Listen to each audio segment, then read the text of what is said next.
as Donald Trump faces the growing reality that he actually has to go to trial for at least one of his criminal indictments before the November election. One thing is becoming more and more clear. He's scared. And in his panic, he realizes that the only way to stay out of prison is to be president again. Trump's game plan to do that is the same as ever: grab as much media attention as possible to recreate the conditions of his election in 2016.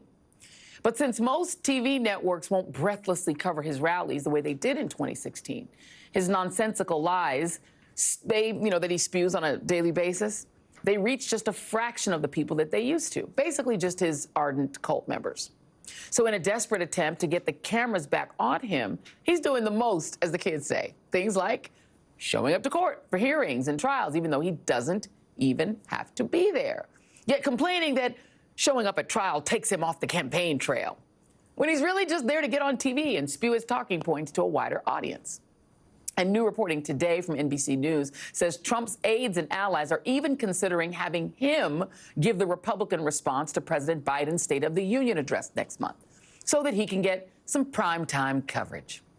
He's also tightening his death grip on the Republican Party, pushing them to kill conservative border deals they previously supported just to deny Biden a win, and endorsing an election denier and his own daughter-in-law to head the RNC so they can potentially use all of the party's diminishing assets to pay Trump's sprawling legal bills. Joining me now is Jason Johnson, professor of politics and journalism at Morgan State University and an MSNBC contributor. So this is blatant. It's sad.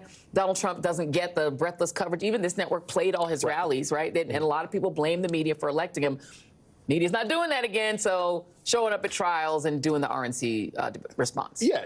Look, we can't play all the old hits, right? At some point, you got to get on stage. You got to give us something new. He doesn't have anything new, right?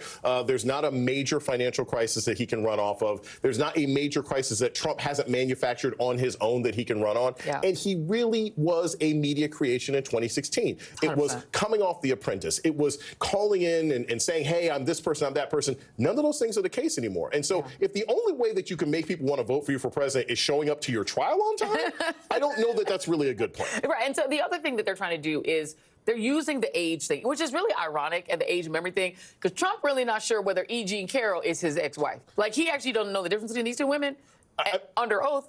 What was it? Book, computer, bullet, whatever it is. Right. I mean, the guy, I have a very smart brain. None of that makes sense, right? Yeah. And Joy, I'm very, very, very adamant about this, because I think, we all watched Jon Stewart when he debuted on Monday and talked about old age. There is a difference between being old and being incompetent and crazy, right? Joe Biden is old. He's going to be old tomorrow. He's going to be old in 9 months, right? But he's not incompetent. Right. And that is the issue with Donald Trump. He is incompetent and he is corrupt. And that is way more damaging to me than Joe Biden occasionally stumbling over words. Right. And so we know that now her, and every time people are saying, I'm like, her, why her, the lady? She's a good singer. Why is she involved in this? But we're talking about her, Mr. Her, the guy who did the independent counsel report about Biden's retention of documents. Apparently, he's now going to testify on March 12th. We know what that is. He's a conservative. Right. He comes from a conservative legal background. He's been associated, I think his lawyer was Steve Bannon or something like that.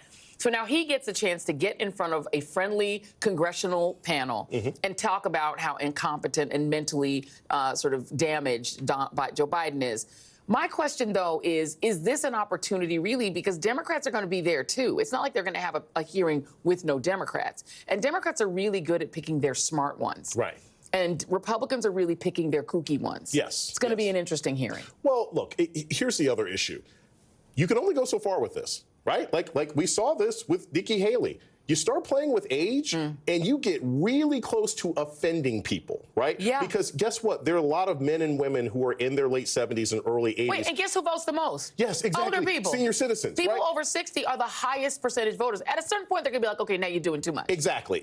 So we're not talking about, again, we're not talking about an individual here who's incapable of speaking. We're not talking about, I mean, look, I'm old enough to remember learning as a kid about, like, Ronald Reagan falling asleep in meetings. We haven't heard that. Come on. Right? We're not hearing about those kinds of issues. So the Republicans, as per the usual, are going to overplay their hand because they're playing for an audience of one. Right. And you think you're going to try and convince people to not vote for a president for being something that, God willing, all of us will be able to be, which is somebody in their late 70s. I don't think that plays the way they think it's going to. And also, Trump is old, too.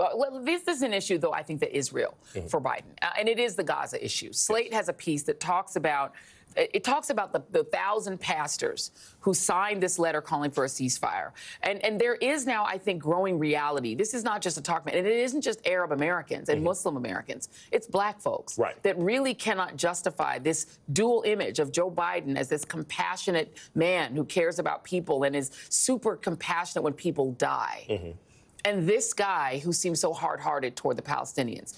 It's a real problem at this point, right? I think there are multiple ways this is playing out amongst black voters, and we don't know how it's going to look yet. So there's still a lot of people, as unpopular as it may be to say, there's still a lot of people who don't care. Objectively speaking, there's lots of people who do not care. There are lots of people who say the 14-year-old boy or girl who got shot by the cops downtown in my city is way more important to me than anything that happens outside of this country. I'd say that's still the majority of black voters. But what you have Wait, is that still true when the 3 Americans from Georgia died? Because I heard a lot of people saying, whoa, it's a reminder that we serve disproportionately, and if we go into Middle East war, that's going to be a lot of black bodies. But that's if people think we're going to war. And I don't think anyone believes Joe Biden is going to put troops on the ground. Because that changes. It's the same thing with Ukraine, right? Nobody thought we were actually putting troops on the ground when that happens.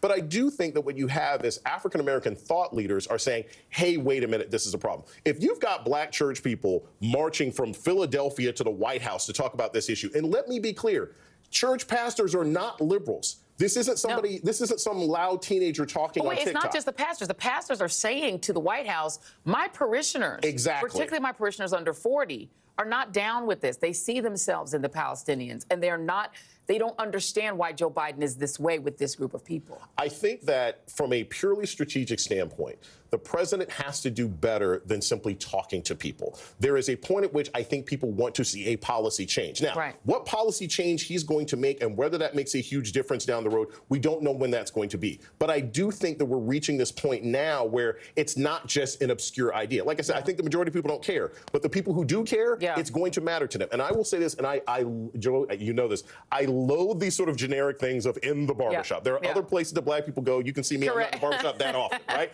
But I did actually meet my first barbershop person, and I had a whole discussion just a couple weeks ago in Maryland where somebody was like, yeah, this is a problem for me. And I will tell you, I had never heard anyone who cared up until this point. So I think it's beginning to seep down, and there's something that the president's going to have to do. Jason Johnson, always good to have. It's good to have a political scientist friend. We appreciate you, Jason.